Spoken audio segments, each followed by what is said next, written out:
the way that I walk. I keep a G in the way that I talk. They came to me when they needed the real. I came to me when I needed support. Same ones was happy, it looked like the end. They came to me when they needed a start. I never needed a reason to be anything other than what I've been from the start. You are now tuned in. You about to walk with Frozy. If I said it, then I meant it. You already know, you know me. Started from the bottom, always been a problem. Who gon' control me? It's nothing but real ones around me. It's Mr. Montgomery County.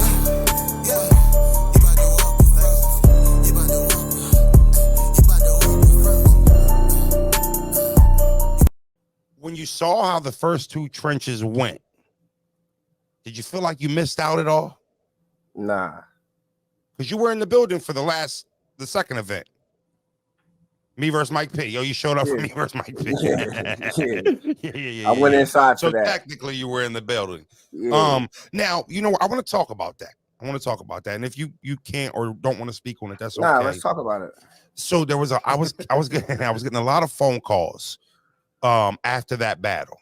Yeah. And there was even people like ARP did a live. And he spoke about how he didn't like your behavior behind while you were watching the battle, standing behind me.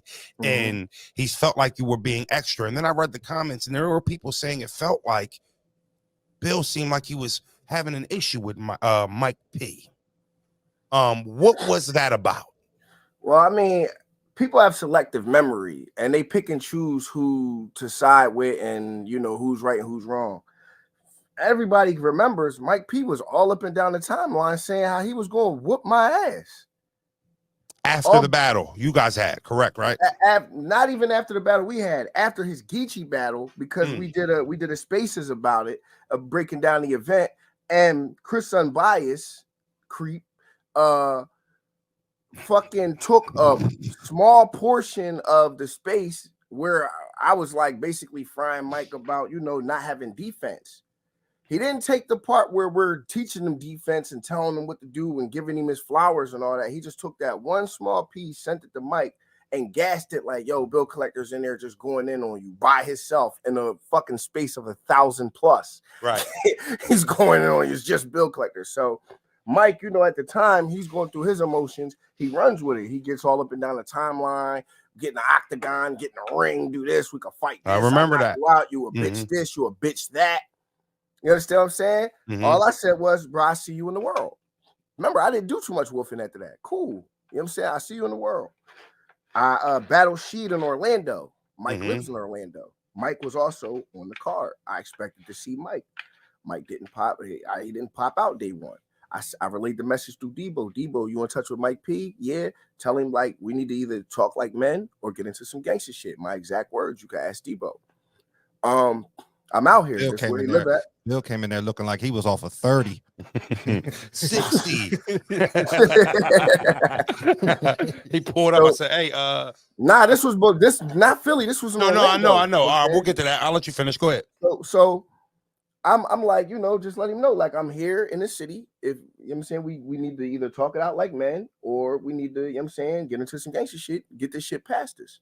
So I still didn't see Mike P. They had me fly out early in the morning, day 2. I think they was trying to avoid the confrontation, but whatever the fuck. So then once I found out he was battling Raw in Philly, I said, all right, I'm just going to approach the situation there, pull Brody to the side so he don't feel like I'm trying to do nothing in front of a bunch of people and none of that. And that's what it was. So when I pull up, of course I'm pissed off. This is the nigga that's been saying he's going to whoop my ass all up and down the timeline directly in my face. I'm here supporting Raw. First time standing with Raw at a battle in what, 10 years? Long time. It feels good being here to support, but he's battling somebody I appreciated that too. Man, listen, but I'm here standing in him, supporting him while he's battling somebody I have a personal issue with, man. So am I supposed to be standing back there smiling, playing patty cake, going, yeah, Mike, that's a good one, bro? You weren't talking through his rounds. You didn't mess him up when he was rapping. I didn't say anything, if I recall. No, at all. And right. Directly after the battle, you didn't make a scene. You asked him personally. Yo, come holla at me. Take this walk. You didn't make a scene at all. Walk. Yeah. And it wasn't. And when did I leave, Raw? Let's keep it real. When did I leave out of the building? Your second round, bro.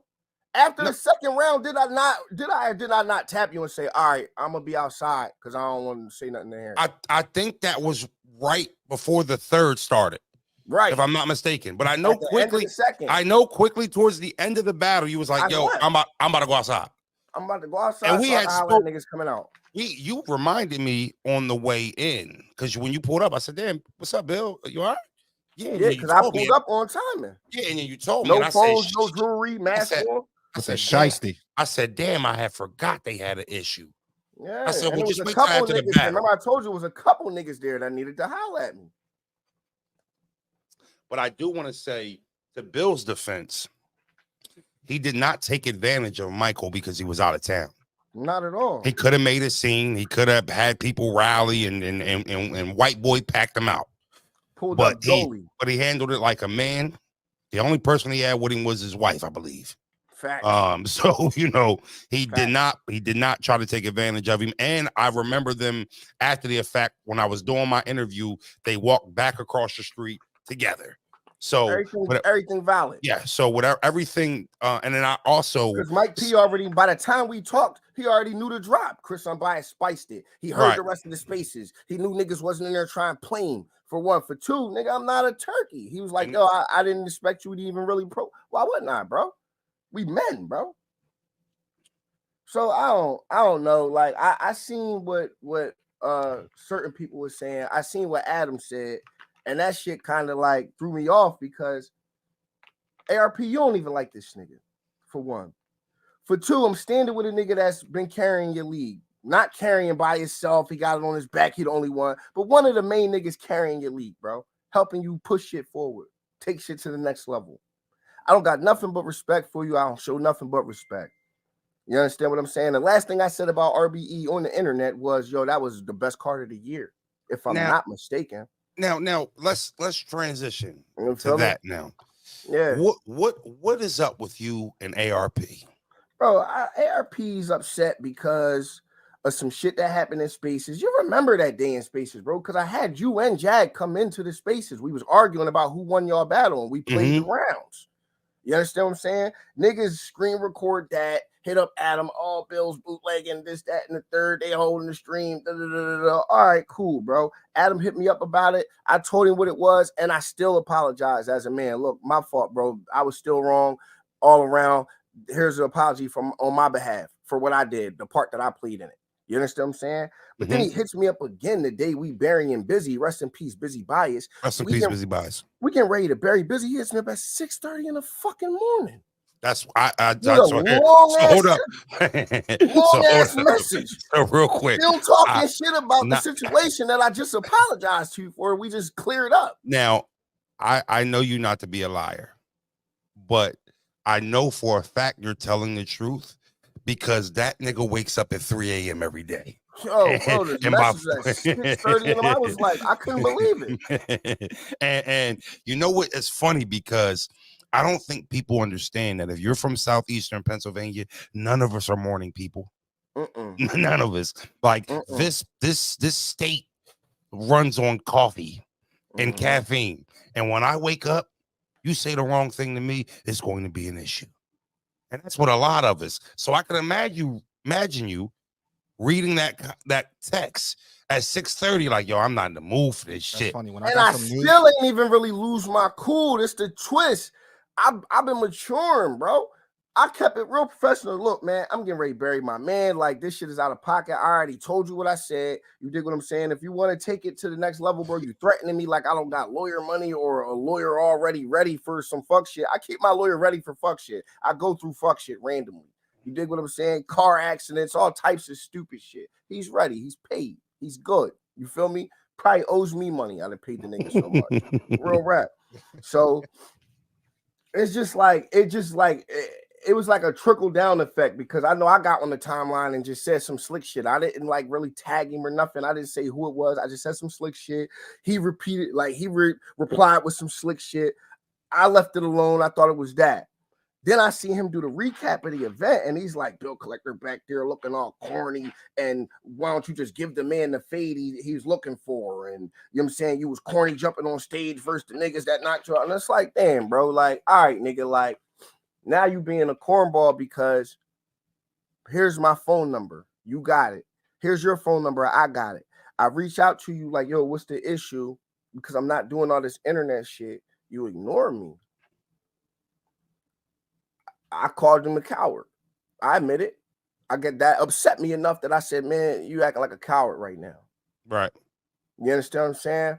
Now, maybe he just wasn't in the mental state to talk to me yet. I respect that. At the time, I was infuriated. I wasn't trying to hear that. But whenever he's in that mental state to where he's ready to have that conversation with me, we can have that conversation. Okay, so that answered my next question was, is it fixable? And obviously, what you just said, it bro, is. You know me, bro. You know I go through like real life shit. Well, I think I've mended. Ain't none of this rap shit unfixable to me. I think I've mended you and ARP shit twice. So this is the third time. It's kind of like a little bit out of my hands. But you know, you're my guy. I've known you for longer than mostly anybody in this culture, except for Brosy. And you know, I don't let your relationships with other people interfere with our relationship. So whatever you and ARP got going on, I would like to see it get passed, and I would also like to see you in the blue room, and maybe I will try for a third time to get it right, because ARP is one of the people who answer the phone for Froze when he calls every time. So I love just is feel love. like the shit was a misunderstanding that ego and bravado got in the way of, because I know I wasn't about to stand down. I apologized twice. Right. I don't apologize for shit. Right. You know what I'm saying? So it's like, I don't know. Like I said, I'm around, man. I agree, Trilla. I'm in a good mental space. Bill in the blue room would be insane. I would love to see that. Bill in the blue room would be insane. It's Big Frost, Big